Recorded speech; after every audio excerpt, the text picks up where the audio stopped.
జనసేన నాయకుడు దుగ్గన బాబ్జీపై కొందరు దుండగులు దాడి యత్నం చేశారు. ఈ దాడి నుండి త్రుటిలో తప్పించుకున్న దుగ్గన బాబ్జీ వన్ టౌన్ పోలీసులకు ఫిర్యాదు చేసి వన్ టౌన్ పోలీస్ స్టేషన్ వద్దనే జనసేన నాయకులు కార్యకర్తలతో కలిసి ఆయన మీడియాతో మాట్లాడారు. ఒకటే నిర్ణయించుకున్నాను, నా సావో రేవో తెగించి వాళ్ళకి న్యాయం చేయాలని చెప్పేసి నేను డిసైడ్ అయిపోతే, నేనేదో చేను కొనుక్కున్నానని చెప్పేసి అంటే చేను కొనుక్కునే స్థాయి అయితే నాది కాదు. నేను అలాంటి కూడా కాదు. న్యాయం చేద్దామని డిసైడ్ అయిన దాని మీద వాళ్ళు నేను అడ్డున్నానని చెప్పే ఆలోచనతో ఇస ప్రయత్నాలు చేశారు నన్ను కూడా సెట్ చేసుకోవడానికి. నేను రానని చెప్పాను. గొడవలు ఉన్నాయి, ఏదైనా కూడా ఈ వాళ్ళ పరిస్థితిని బట్టి తండ్రి కూతురు కలుసుకుని ప్రయాణం చేయడంతో నేను కూడా వాళ్ళకి చేయాలని న్యాయంతో చేయడంతో ఈరోజు వాళ్ళు ఈ డబ్బు చూసి ఎకరాలు చూసి ఇది మాదే ఆస్తి అని చెప్పేసి దారుణంగా ప్రవర్తిస్తూ, ఇది బీహార్లో ఉన్నావా కాకినాడలో తెలియట్లేదు, కానీ వెంకటేష్ అన్నవాడికి మాత్రం సరైన దానికి గుణపాఠం కానీ జరగకపోతే నేను వంట ఉందే ధర్నా చేస్తాను. నేను ఖచ్చితంగా వెంకటేష్ అన్న కూడా నేనా కాకినాడలో అయితే తేలాలి.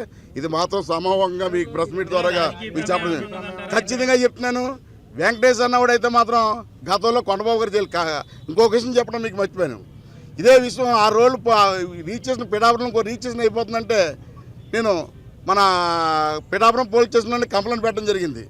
పిఠాపురం పోలీస్ స్టేషన్లో 7 రోజులు అయింది కంప్లైంట్ పెట్టి, కానీ ఇటు దొరకట్లేదు. ఇటు దొరకలేనాడు కొండబాబు గారి దగ్గర ఎమ్మెల్యే గారి దగ్గరికి వచ్చి వెళ్ళి నా పరిస్థితి ఎలాగనంటే, కొండబాబు గారికి నేను చేశాను ఫోను, ఇది అన్నయ్య నాకు రిలేషన్ అంటే పాపం ఆయన ఎమ్మెల్యే గారు కూడా చాలా సాగనంగా ఆలోచించి అయితే చూడు బాబ్జీ చూసుకో అని చెప్పడం జరిగింది.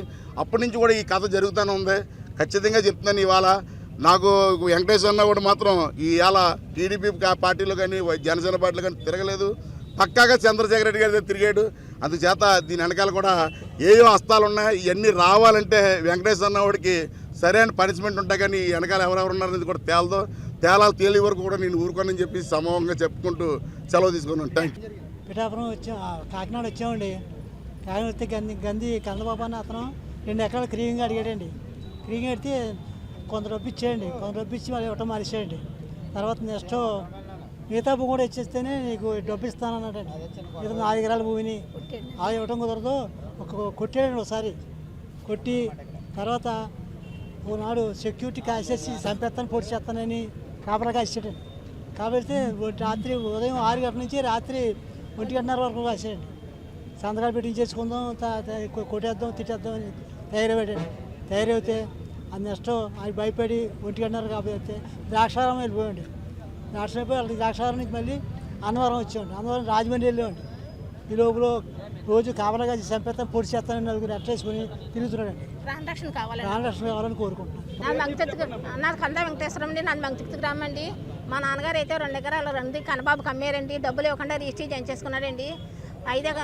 2 ఎకరాలు 5 సెంట్లు అండి. 5 లక్షలు వేసాడండి బ్యాంకులోని. కన్నా డబ్బులు అడిగితే కన్నా ఆస్తి రాస్తేనే నీకు మళ్ళీ డబ్బులు ఇస్తానని నన్ను లోపల ఎట్టి కిడ్నాప్ చేశాడండి. నా తండ్రిని అన్నీ కూడానండి.